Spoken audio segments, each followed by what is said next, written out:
Om Swastiastu. Perkenalkan, nama saya Iko Mahmudi Kusuma, NIM 190111119, kelas 3B, jurusan S1 Manajemen. Di sini saya akan memberikan riset pemasaran dan contoh usaha yang cocok di masa pandemi saat ini. Sejak kemunculan sebuah makhluk yang namanya virus corona COVID-19 di Wuhan, Cina sejak Desember 2019, berdampak pada sendi-sendi kehidupan sosial, ekonomi, budaya, pendidikan, dan banyak lagi pada lumpuh. Terlebihnya, ketika virus corona tersebut mewabah ke seluruh negara-negara di dunia, termasuk salah satunya di negara Indonesia. Di awal Maret 2020, pemerintah sudah mengumumkan bahwa keberadaan virus corona merupakan sebuah pandemi, sehingga setiap institusi, baik institusi pendidikan dari mulai TK, SD, SMP, SMA, sampai perguruan tinggi, institusi bisnis, komunitas sosial, keagamaan, dan institusi lainnya yang melakukan interaksi langsung agar diliburkan, dalam arti semua aktivitas dilakukan di rumah. Kebijakan yang diambil pemerintah ini berdampak pada goyahnya berbagai sektor kehidupan, di antaranya sektor ekonomi dan bisnis. Setiap orang harus di rumah saja, bekerja di rumah, belajar di rumah, transaksi di rumah, bahkan ibadah pun di rumah. Ini berdampak pada para pelaku usaha, terutama para pelaku usaha mikro, kecil, dan menengah, usaha mikro dan kecil, maupun pelaku usaha skala besar. Maka dari itu, pelaku usaha akan melakukan riset pemasaran. Apakah riset pemasaran itu? Apa hubungannya dengan pemasaran? Sesuai dengan namanya, riset pemasaran dapat diartikan sebagai sebuah kegiatan penelitian yang dilakukan dalam bidang pemasaran. Penelitian yang dilakukan di sini harus dilakukan secara sistematis dan terukur, mulai dari perumusan masalah, perumusan tujuan, hingga menyimpulkan hasil penelitian yang dilakukan. Beberapa orang sering merasa rancu dengan istilah riset pemasaran, sehingga tidak heran jika banyak orang yang masih menyamankan riset pemasaran dengan riset pasar, yang mana sebenarnya kedua istilah tersebut sangatlah berbeda. Nah, agar dapat mendapat pemahaman lebih baik, berikut akan disajikan beberapa ulasan singkat tentang pengertian dan fungsi dari riset pemasaran. Seperti yang sudah sedikit dijelaskan, riset pemasaran merupakan salah satu kegiatan penelitian yang seringkali dilakukan di bidang pemasaran. Biasanya penelitian yang dilakukan dalam bidang pemasaran ini bersifat sistematis dan terukur. Hasil penelitian tersebut biasanya diberikan kepada bagian manajemen untuk dijadikan bahan pertimbangan dalam pengambilan keputusan. Perlu diketahui, riset pemasaran ini tidak hanya terpaku pada aspek pasar dan produk saja, tetapi juga mencakup hal-hal luar lainnya. Dengan adanya riset pemasaran ini, pihak manajemen akan mengetahui hal apa saja yang perlu dilakukan perbaikan. Selain itu, pihak manajemen juga bisa menggunakan hasil riset sebagai bahan untuk menyusun rencana strategi yang sesuai dengan kondisi pasar. Riset pemasaran menjadi salah satu langkah yang wajib untuk dilakukan oleh perusahaan dalam upaya untuk menyusun perencanaan pemasaran. Secara umum, terdapat 3 fungsi utama riset pemasaran untuk pemasaran, diantaranya: pertama, fungsi evaluating. Sesuai dengan namanya, fungsi ini biasanya digunakan untuk melakukan evaluasi terkait program-program pemasaran yang telah dilakukan sebelumnya. Fungsi ini juga berkaitan dengan kegiatan perusahaan yang ingin melakukan review untuk membandingkan dengan produk pesaing. Yang kedua, fungsi understanding. Tujuan dari fungsi ini yaitu memahami konsumen sebagai salah satu masukan yang memberikan pengaruh penting untuk perusahaan. Dengan memahami apa yang diinginkan oleh konsumen, tentu saja perusahaan lebih mudah dalam mencari tahu apa saja barang yang dibutuhkan oleh pelanggannya. Yang ketiga, fungsi predicting. Untuk fungsi yang terakhir ini bisa dikatakan paling sulit dilakukan. Tidak dapat dipungkiri bahwa dunia ini penuh dengan ketidakpastian, sehingga umumnya prediksi yang dilakukan dalam riset bisa dikatakan sangat berisiko.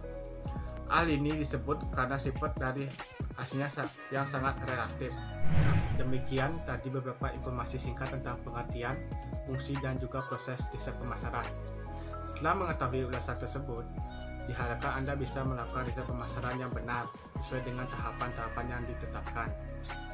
Sekarang kita lanjut ke bisnis yang cocok pada saat pandemi saat ini. Banyak sekali peluang yang dapat dijadikan sebagai ide untuk memulai bisnis. Sebagai contoh, salah satunya peluang bisnis yang prospek yang menjanjikan dan tak pernah sepi peminat adalah bisnis pakaian. Dunia fashion yang selalu berkembang pesat membuat bisnis di bidang ini tak pernah ada matinya. Jika Anda ingin memulai bisnis yang mudah dengan target pasar yang luas, bisnis fashion ini bisa menjadi pilihan untuk Anda tekuni. Agar usaha pakaian Anda dapat berjalan lancar, stabil, dan mampu bertahan lama, berikut ini agar usaha pakaian Anda dapat berjalan sukses sesuai dengan harapan di masa pandemi saat ini. Pertama, tentukan jenis pakaian yang akan dijual. Putuskan hal tersebut sebelum memulai agar Anda bisa menyesuaikan dengan target pasar Anda. Catat setiap ide, itu bisa menjadi bahan ketika Anda stok dan kehabisan ide jualan ketika bisnis pakaian Anda sudah berjalan. Cara mudah memperoleh ide adalah ikuti institusi Anda atau jual sesuatu yang Anda sukai dan laris di pasaran. Anda bisa melakukan survei kecil-kecilan melalui internet untuk melihat tren fashion seperti apa yang sedang populer dan diminati pasar saat ini. Yang kedua, pelajari serba-serbi jenis pakaian dan bahannya. Di era internet ini, hampir semua toko sudah tersedia secara online. Jika Anda ingin menjalankan bisnis secara online, penting untuk mempelajari perbedaan jenis kain dan model pakaian agar Anda tidak salah mendeskripsikan barang. Jika kesalahan ini terjadi, pembeli akan kecewa karena pakaian yang mereka pesan tidak sesuai dengan barang yang Anda kirim. Jadi, pelajari dan deskripsikan pakaian yang Anda jual sejelas mungkin agar tidak terjadi miskomunikasi dengan customer Anda. Yang ketiga, mencari supplier bisnis pakaian. Hal yang satu ini bisa dibilang gampang-gampang susah. Diperlukan ketekunan, keuletan, dan kehati-hatian dengan menentukan supplier mana yang tepat untuk bisnis pakaian Anda. Sebaiknya, carilah supplier yang meyakinkan, yaitu yang bisa dan bersedia menjelaskan secara detail tentang barang mereka kepada Anda yang terjamin kualitasnya. Yang sesuai adalah mengajak supplier untuk bekerja sama, dan supplier yang mudah diajak bersama namun rank harganya mahal. Sementara ada pula yang mematok harga lebih murah tapi sulit untuk diajak bermitra. Yang keempat, ketentuan sistem berjualan. Selanjutnya, putuskan sistem berjualan yang ingin Anda lakukan dalam usaha pakaian Anda. Jika Anda adalah seorang pemula dengan modal yang sedikit, maka Anda bisa mulai dengan berjualan dengan dropshipper. Jika Anda memiliki modal yang cukup, Anda bisa mempertimbangkan untuk menjadi reseller. Meskipun sistemnya sama-sama menjual barang orang lain, dropshipper hanya mempromosikan barang orang melalui nama Anda, dan sedangkan reseller harus melakukan stocking barang terlebih dahulu secara online. Yang kelima, lakukan branding. Cara mudah melakukan branding adalah dengan memanfaatkan media sosial atau web khusus bisnis Anda. Lakukan branding untuk mempertahankan eksistensi bisnis Anda. Pilih nama bisnis yang mudah diingat, serta pertahankan pelayanan dan kualitas pakaian yang Anda jual. Selain dapat membuat pembeli mudah menemukan Anda, nama juga bisa menjadi media promosi. Banyaknya saingan di bidang pakaian dapat membuat bisnis Anda mudah tenggelam jika nama brand Anda sulit diingat. Yang keenam, perluas bisnis pakaian. Anda bisa memperluas bisnis pakaian Anda. Putuskan apakah Anda akan terus menjadi distributor ataukah ingin memproduksi sendiri. Walaupun membeli dari supplier tidak serumit memproduksi sendiri, namun memproduksi pakaian sendiri bisa lebih efisien dari segi biaya.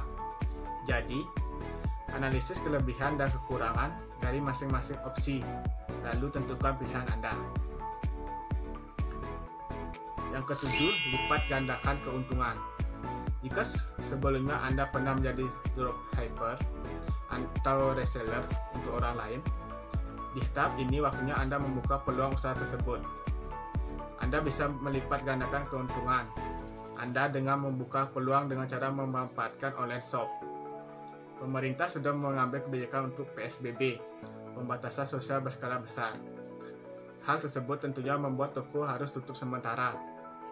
Maka itu memindahkan penjualan kita menggunakan aplikasi-aplikasi yang sudah ada di perangkat smartphone, seperti WhatsApp, Shopee, Gojek, Grab, Tokopedia, Lazada, atau disebut online shop yang sudah menjadi jawaban untuk tetap berjualan di masa pandemi saat ini. Pihak masyarakat pun dengan mudah memanfaatkan aplikasi tersebut, online shop yang sudah menjadi jawaban untuk berjualan di masa pandemi saat ini. Tapi jangan lupa memberikan penawaran khusus, misalkan dengan pembelian sekian dapat gratis masker. Yang ke-8, tawarkan promosi menarik. Promo seperti diskon atau cashback sesekali perlu untuk menarik perhatian calon customer di bisnis Anda. Hal ini juga membuat pelanggan lebih sering membeli produk Anda dan menjadikan mereka lebih loyal. Tidak harus sering. Anda bisa memberikan diskon di hari-hari tertentu, seperti di hari belanja nasional, hari ulang tahun toko, hari akhir tahun, dan lain sebagainya, atau membuat konten secara tidak langsung memanfaatkan akses internet dengan membuat konten dapat meningkatkan promosi produk agar berjualan tetap eksis. Misalnya seperti memberikan giveaway untuk mengadakan challenge yang marak di media sosial. Yang ke-9, konsisten dan update bisnis pakaian sesuai tren. Tren dunia fashion yang selalu berubah menuntut Anda untuk terus jeli dalam melihat tren yang sedang populer untuk bisnis pakaian. Selain menyelesaikan produk dengan tren, hal lain yang tak kalah penting dengan konsisten dalam mempertahankan konsep pakaian Anda. Demikian, Anda dapat membangun kepercayaan customer agar bisnis Anda semakin berkembang.